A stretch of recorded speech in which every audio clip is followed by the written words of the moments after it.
Ang sampalok ay isang prutas na mayaman sa mga nutrisyon at mga katangian na makakatulong sa kalusugan. Narito ang ilang mga benepisyo sa kalusugan ng sampalok. Mga benepisyo sa kalusugan ng sampalok. 1. Makakatulong sa pagbaba ng presyon ng dugo. Ang sampalok ay mayaman sa potassium, na makakatulong sa pagbaba ng presyon ng dugo. 2. Makakatulong sa pagkontrol sa asukal sa dugo. Ang sampalok ay mayaman sa fiber, na makakatulong sa pagkontrol sa asukal sa dugo. 3. Makakatulong sa pagpapabuti ng kalusugan ng puso. Ang sampalok ay mayaman sa mga antioxidant at mga polyphenol, na makakatulong sa pagpapabuti ng kalusugan ng puso. 4. Makakatulong sa pagpapabuti ng kalusugan ng bituka. Ang sampalok ay mayaman sa fiber, na makakatulong sa pagpapabuti ng kalusugan ng bituka. 5. Makakatulong sa pagpapabuti ng kalusugan ng balat. Ang sampalok ay mayaman sa mga antioxidant at mga polyphenol, na makakatulong sa pagpapabuti ng kalusugan ng balat. 6. Makakatulong sa pagpapabuti ng kalusugan ng mata. Ang sampalok ay mayaman sa mga antioxidant at mga polyphenol, na makakatulong sa pagpapabuti ng kalusugan ng mata.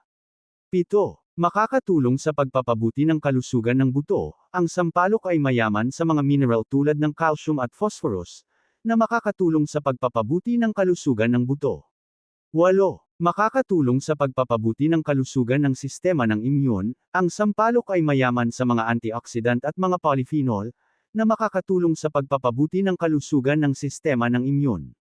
9. Makakatulong sa pagpapabuti ng kalusugan ng utak. Ang sampalok ay mayaman sa mga antioxidant at mga polyphenol, na makakatulong sa pagpapabuti ng kalusugan ng utak. 10.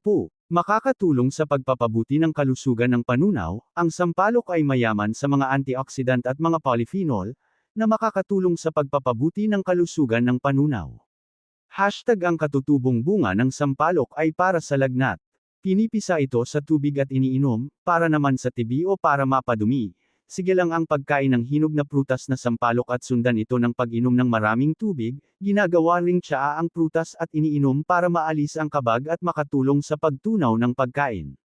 Ang sariwang dahon ng sampalok ay ginagamit bilang pampaligo ng bagong nanganak at pampalakas ng isang galing sa karamdaman. Madalas gamitin ang sariwang talbos ng dahon ng sampalok para sa ubo. Maglaga ng 3 dakot na dahon sa 2 basong tubig sa loob ng 15 minuto. 2. Huwag takpan ang pinaglulutuan, palamigan at salain. 3. Uminom ng 10 kutsara kung matanda, 5 kutsara naman para sa mga batang 7 hanggang 12 taong gulang, at 2,5 kutsara para sa 2 hanggang 6 na taong gulang 3 hanggang 4 na beses sa isang araw.